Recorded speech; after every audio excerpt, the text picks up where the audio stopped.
Let's get to our experts. We welcome Tennessee Senator Bill Hagerty and House Majority Leader and Louisiana Congressman Steve Scalise. Gentlemen, thank you very much. Mr. Scalise, I want to play some sound from Governor Greg Abbott of Texas, which I think summarizes a lot of this. Please take a listen. Joe Biden is in violation of federal law that already exists. For one, he is not living up to his duty to deny illegal entry across the border. Instead, he's aiding that illegal entry. The second thing is he's not, once people do cross the border, he is not detaining them as he's required by law. Instead, he's giving mass parole across the country. So, Mr. Scalise, mass parole across the country. They don't close the border. I don't think they will. Your bill, H.R. 2, is a whole lot better than what I'm hearing from the Senate. How do you read this, Steve Scalise? Just give us a little lowdown. How do you read this? Well, Larry, President Biden created this problem. Make no mistake about it. And he has the legal authority to fix this problem. Frankly, he has a constitutional mandate to secure our nation. Our nation is not secure when you have thousands of people coming across every day from countries, by the way, that want to do us harm.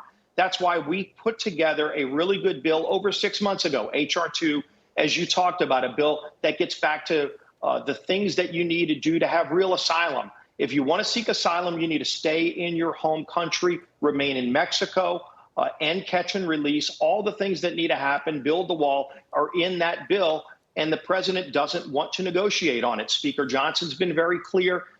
Any other discussions that they want about Ukraine, anything else, are non-starters until we secure America's border. We have to focus on that. We have a bill to do it. We laid out a template. What we're hearing out of the Senate, where they'll allow thousands more people to come across illegal, is a non-starter. That's dead on arrival. We already have open borders. We need to secure our border. We showed the country how to do it with H.R. 2. The president needs to get in this game. He could do it on his own through executive action. He refuses to because President Biden wants an open border. It's why Mayorkas is under heat today with this impeachment proceeding. President Biden's underwater on this issue, too, because the country is fed up. The country wants a secure border, and so does this Congress. Senator Hagerty, welcome, sir. Thank you for doing this with Mr. Scalise. We appreciate it very much. Senator Hagerty, two things I don't understand. Number one, you don't need any new legislation. If you want to close the border, close the border. I mean, it can be done by executive direction. It was undone by Biden's executive direction. And the second thing is, Senator Hagerty, this trigger mechanism sounds like a very bad idea. What do you think? Well, I have respect for my colleagues, as you know, Larry. I think they've been working very hard on a piece of legislation. I haven't seen it, though, as you mentioned. I haven't seen the text, but I'll tell you this. You and I have both been in business for years. When you're negotiating with the other side and they don't show good faith, it's time to walk away. Joe Biden, as Steve Scalise just said, Joe Biden has had every tool that President Trump had. President Trump secured that border, left it in the best shape that we have seen it, at least in my lifetime. Joe Biden came in and intentionally undid all of that. He's shown no good faith to try to step back up to say he was wrong, to put back in place the border wall, to begin rebuilding that again, to put back in place, remain in Mexico, third-party safe agreements. He's undone all of that. They were in the Supreme Court. The Biden administration was in the Supreme Court just last week seeking permission to take down the razor wire at our southern border that Greg Abbott put up. That is not good faith. When the other side is not negotiating in good faith, it's time to step away. What we've got right now is a situation that is very, very hard to square. You know, Senator, just on these points, look at the way this bill, now we haven't seen the legislative text, I get that. But this trigger mechanism, 5,000, 8,500, whatever the number is going to be, do you believe for 1 minute that the border will be, quote, closed if you exceed those targets? I mean, really, after what we've been through for the past 3 years, and it was the Mayorkas DHS that would supervise this, it would be the Biden administration, President Biden, that would, if they could close the border, they'd close the border. But they don't want to close the border, and therefore numerical targets may sound good, Senator Hagerty, but I don't believe them. I honestly do not believe it'll ever be enforced. I think that the Biden administration has shown bad faith throughout. I think you have every legitimate reason to believe, just as you do, Larry, that they won't be enforced. And as complex as this sounds, again, we have not seen the text, but it sounds very complex. It's probably fraught with opportunities for the Biden administration to misinterpret it and to allow more people to come in. So I think we're all very, very concerned about that. And particularly when you talk about Secretary Mayorkas. If he's responsible for overseeing this, listen, I applaud what the House is doing right now. In the private sector, somebody had allowed this to happen. 8 million people to enter our country illegally in the past 3 years under his watch. Hundreds of thousands of people dying from drug overdoses, from fentanyl primarily coming across that southern border. We have no idea how many people are here on the terrorist watch list. The national security crisis is through the roof. And you've got Secretary Mayorkas there. In every hearing where I've cross-examined him, he's been the most Orwellian answerer of anyone that I've ever spoken with. He says the exact opposite of the truth every time. It's high time to deal with him. In the private sector, he would have been fired long ago. All right. Mr. Scalise, let me come back to you on the impeachment question. Here's what the Democrat report says. Let me just read this. They're not going to be with you as you reckon, quote, after a number of false starts, Republicans have landed on refusal to comply with the law and breach of the public trust as the charges against Secretary Mayorkas. These vague, unprecedented, and fallacious charges amount to policy disputes with the Biden administration and clearly do not pass muster as legitimate grounds for impeachment under the Constitution. The charges against Secretary Mayorkas are at base window dressing for a policy disagreement. All right, that's an interesting argument.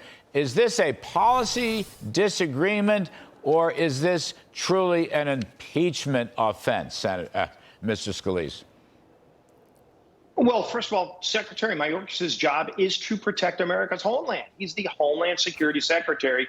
And when 8 million people have come across our border illegally, including people on the terrorist watch list, he has failed miserably at his job of keeping our country safe and secure. And when he comes before Congress, he testifies under oath that America's border is secure. That's a flat out lie. Either he's ignorant of the facts that are going on at the border, which he can't be, because everybody sees what's going on. President Biden is desperate to try to assign blame to somebody else. He put his own vice president in charge of border security, and she doesn't want to have anything to do with it. She's failed miserably at the job. But the Secretary of Homeland Security is the person in charge of the border. He can secure the border today. He's chosen not to. And that's a failure of his job. That's why he's facing impeachment proceedings today. And by the way, he's had months, Larry, to get this right. He's chosen not to. So he's brought it upon himself. So has Joe Biden.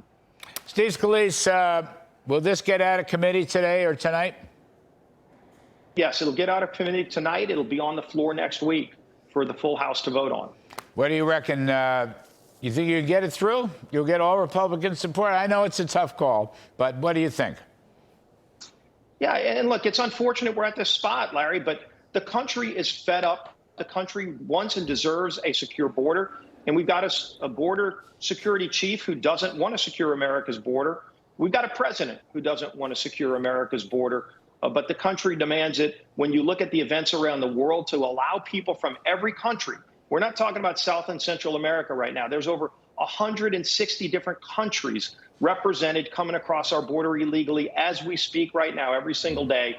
And as Senator Hagerty talked about, the deaths from fentanyl, 150 young people a day are dying from the drugs that are being brought across our border because the drug cartels have been allowed to have operational control of our border under Secretary Mayorkas. That's another national disgrace that they're allowing to happen. So all this is going on in full public view. The public's watching it. They're fed up. And if the secretary won't do his job, well, let's impeach him and have somebody else do the job. Senator Hagerty, going to give you the last word. Do you think there are enough Republicans? I'm not here to attack Senator Langford, by the way, because I think he's done the best he can do. But I don't really like the product, at least as it's been leaked out. Yeah. Are there enough Republicans to stop this in the Senate, do you think? Well, we haven't seen text so far, and Senator Langford has assured us all that he doesn't want to divide our conference. based on what people are seeing, what people are hearing, we're divided right now, Larry. Yeah. So perhaps it doesn't see the light of day. That would suit me just fine if what we're hearing, what you just described, is manifest in the document. It's not going to work here in the United States Senate for the Republicans.